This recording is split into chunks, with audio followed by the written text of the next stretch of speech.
सबको जय यीशु की। प्रभु क्रिस्त में प्यारे भाइयों बहनों, नवजीवन का संदेश इस शीर्षक के अंतर्गत आज का जीवंत वचनों को सुनते हुए उसके अनुसार चलने की कृपा मांगने के लिए मैं आप सभी लोगों का हार्दिक स्वागत करता हूं। आज जुलाई की 27 तारीख है, बृहस्पतिवार है और आज के दिन में प्रभु मुख्य रूप से दो बातों पर हमारा ध्यान केंद्रित करने के लिए हमें निमंत्रण देता है। पहला है कि ईश्वर ने हमें जो कुछ भी दिया है उस पर हम ध्यान रखें। हमारी आंखें, हमारे कान, हमारे जीभ, हमारे होंठ, हमारे मन, सोचने की, समझने की वो शक्ति, बुद्धि शक्ति, ज्ञान, विवेक, प्रज्ञा, साथ ही साथ हमारा हृदय जो फील करता है और सारी इंद्रियां, सारी खूबियां, सारे वरदान जो प्रभु ने हमें दिए हैं, ये सारे चीज़ें हमें उसका सदुपयोग करते हुए ईश्वर की महिमा करने के लिए, ईश्वर की तारीफ करने के लिए, ईश्वर को धन्यवाद देते उसके नज़दीक जाने के लिए, सहायक बनने के लिए दिया है। अगर हम इसको सही रूप से नहीं जानते, समझते, सही उपयोग नहीं करते, गलत उपयोग करेंगे तो हम निश्चित रूप से गुमराह हो जाएंगे, प्रभु से दूर हो जाएंगे, पथभ्रष्ट हो जाएंगे। तो हमें इतना कुछ देने के बाद भी हम अगर इन सभी को सही इस्तेमाल करते स्वर्ग जाने लायक जीवन नहीं बिताएंगे तो हमने सब कुछ बर्बाद किया, सब कुछ व्यर्थ किया, सब कुछ बेकार किया। इसलिए प्रभु इन बातों को लेकर सोचने के लिए, समझने के लिए, मनन चिंतन करने के लिए प्रभु हमें बुलाता है। इसलिए प्रभु ने कहा, धन्य है तुम्हारी आंखें क्योंकि वह देखती हैं, धन्य है तुम्हारे कान क्योंकि वह सुनते हैं। मैं तुम लोगों से कहता हूं, जो तुम बातें देख रहे हो उन्हें कितने ही नबी और धर्मात्मा देखना चाहते थे, परंतु उन्हें नहीं देखा, और तुम जो बातें सुन रहे हो उन्हें सुनना चाहते थे, परंतु उन्होंने उन्हें नहीं सुना।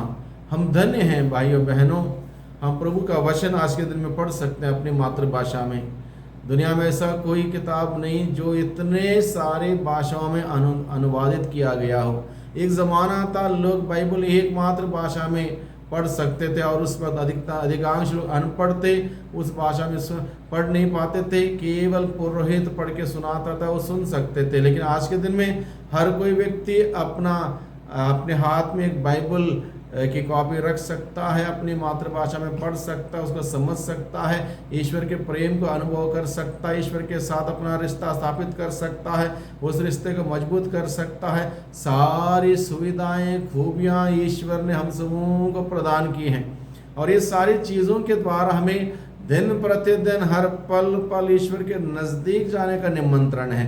ईश्वर के साथ घनिष्ठ संबंध जोड़े रखने का एक बुलावा है, निमंत्रण है। इसको हम लोग समझें और ईश्वर के नज़दीक जाएं। शास्त्री, फरीसी और पुराने ज़माने के लोग क्या करते थे?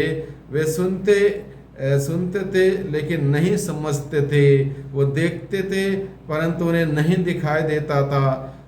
उनकी बुद्धि मारी गई थी, यानी कि एक प्रकार की हृदय की कठोरता के वजह से, पाप के वजह से, घमंड के वजह से, अहंकार के वजह से, झूठे धार्मिकता का एक घमंड होने की वजह से उनकी बुद्धि मारी गई थी। वो देखते हुए भी नहीं देख पा रहे थे, सुनते हुए भी नहीं सुन पा रहे थे, नहीं समझ पा रहे थे। इसलिए हृदय की कठोरता आती, प्रभु का वचन बताता है।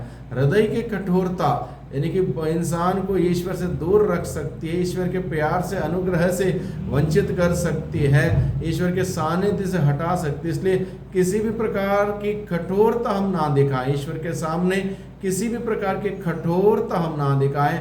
ईश्वर के सामने विनीत बने, विनम्र बने और दीनहीन बने, और ऐसा होगा हम प्रभु से सीख सकते हैं, प्रभु के नज़दीक जा सकते हैं, प्रभु की महिमा देख सकते हैं, महिमा कर सकते हैं। इसलिए प्रभु का वचन हम सबों का आज के दिन में इन दोनों बातों पर विचार करने के लिए हमें बुलावा देता है, निमंत्रण देता है कि अगर किसी भी प्रकार की कठोरता मुझ में है, अहंकार, घमंड मुझ में है, मैं सब कुछ जानता हूँ, ऐसा एक मानसिकता है, तो हम सब कुछ छोड़ दें, प्रभु के सामने जाएं, विनम्रता के साथ, विनीत भाव के साथ प्रभु से सीखने की इच्छा शक्ति रखते हुए प्रभु के पास जाएं, और निश्चित रूप से प्रभु हम सबों को अपनी धर्म शिक्षा से अनुग्रहित करेगा, अपने प्यार से भर देगा, हमारा विश्वास मजबूत करेगा।